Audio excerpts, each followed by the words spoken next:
membre incontournable du club Dorothée, Bernard Minet évoque ses deux petites filles dans le documentaire de TF1 sur les stars des années 80.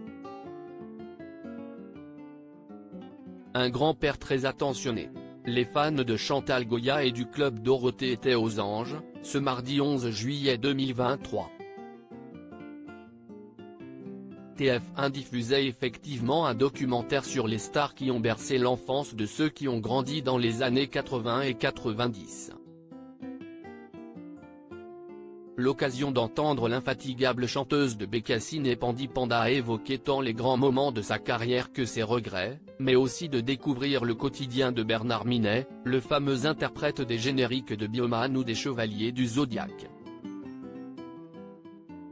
Bernard Minet se confie sur ses deux petites filles. Car après avoir créé les mélodies qui sont restées gravées dans les mémoires de tous les grands enfants, le membre des Musclés est devenu papa, puis grand-père. Aujourd'hui, il a deux petites filles âgées de 11 et 13 ans, qu'il ne cesse de gâter.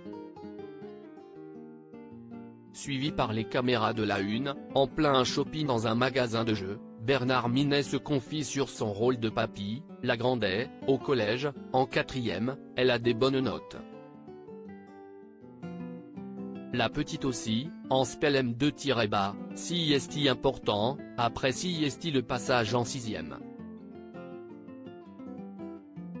Quand je fais des galas, je m'arrête toujours, même dans les stations-service, pour leur ramener une petite bricole, si est normal, raconte le chanteur très attentionné qui, à 69 ans, parcourt toujours les routes de France avec une reprise en version métal de ses plus grands tubes.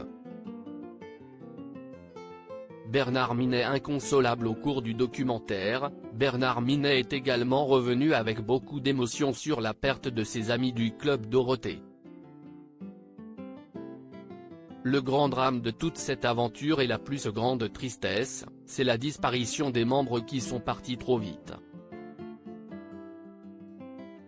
Il y a d'abord Corbier et Ariane. J'étais très proche de Framboisier, c'était comme mon frère, on continuait à se voir après. On avait des tas de projets à continuer. Il est parti trop vite comme René, regrette le musicien. Pendant 3 ans après leur disparition, je ne regardais plus quand ça passait à la télé la nuit et que je tombais dessus. Et même les photos sur les réseaux sociaux, j'avais beaucoup de mal. Puis il y a eu un moment où j'ai regardé et j'étais content de les voir, a-t-il conclu.